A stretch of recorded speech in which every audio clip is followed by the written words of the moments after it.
All right, Herb Stratford, KMSB Tucson, Arizona. Good morning. Morning, Herb. Happy to be here. Thank you. So Rufi, let me start with you. So where did this story come from? Like what was the source material? Like tell me about how you got attached to this.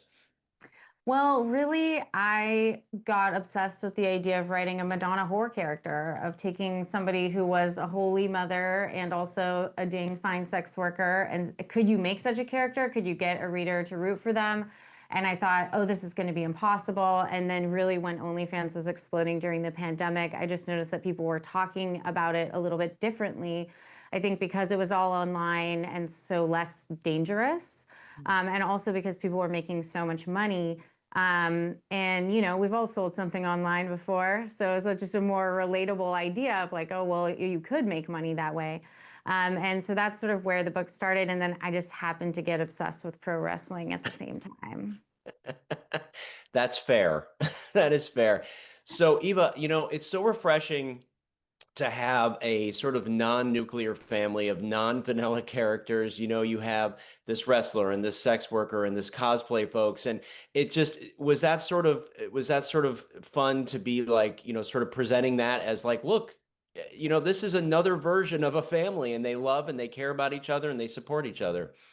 Yeah, absolutely. Like one thing that really drew me to the material with Rufi's book is that so much television right now is a wealth fantasy. Everybody on TV is just so rich right now. And I hadn't seen a story told like this about people who just have limited resources and are just trying to make it work in America right now. And not just like live their lives and survive, but actually have lives that they love and, take care of the people around them and just have like strange, beautiful kind of adventures. And I felt like that was a really aspirational thing that I just wasn't seeing represented. And especially like, yeah, the non-nuclear family. I love every part of it. It makes it feel really unique and special.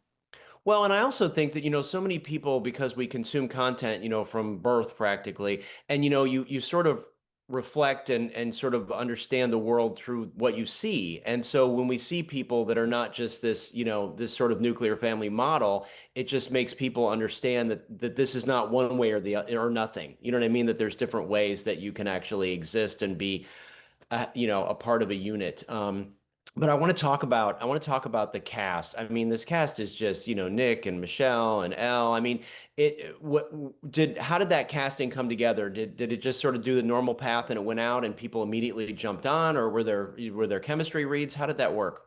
I mean, Elle started off, she was the one who originally bought the book, who wanted the book. And she even read the audiobook of Margo's Got Money Troubles. So she was Margo before she even stepped foot on set. She'd already done that. Michelle had some sort of connection to David E. Kelly. I'm not sure what it was exactly. But they decided, right away, David said he saw her in the material and couldn't imagine anyone else. And she agreed. She really wanted to play, she's from Orange County. She really wanted to play somebody she said she could have been in another life is Cheyenne. And then we had to cast Jinx after the whole rest of the cast was assembled. And that was a really interesting part. But I will say, like, once Nick Offerman's name was mentioned, nobody could think of anyone but him. Well, he just has that mixture of really masculine traits, and then also you can absolutely picture him bouncing a baby and making a lasagna from scratch. Yeah. He can really do both. And he can do really, really disappointing things. And because he's so inherently lovable, you'll forgive him almost anything. So he was so excited. He trained for 7 months to be Jinx. He learned to wrestle. He did his own stunts. It was really quite an undertaking for him, and he really showed up for it. It was so fun. Well, and I feel like, he's done such great work in the comedy space, but like he's a dramatic actor. And I think you guys gave him a showcase to really show that he can do it all. And I want to say also, Rufi, your characters really are fearless, and they're doing some brave things throughout this series.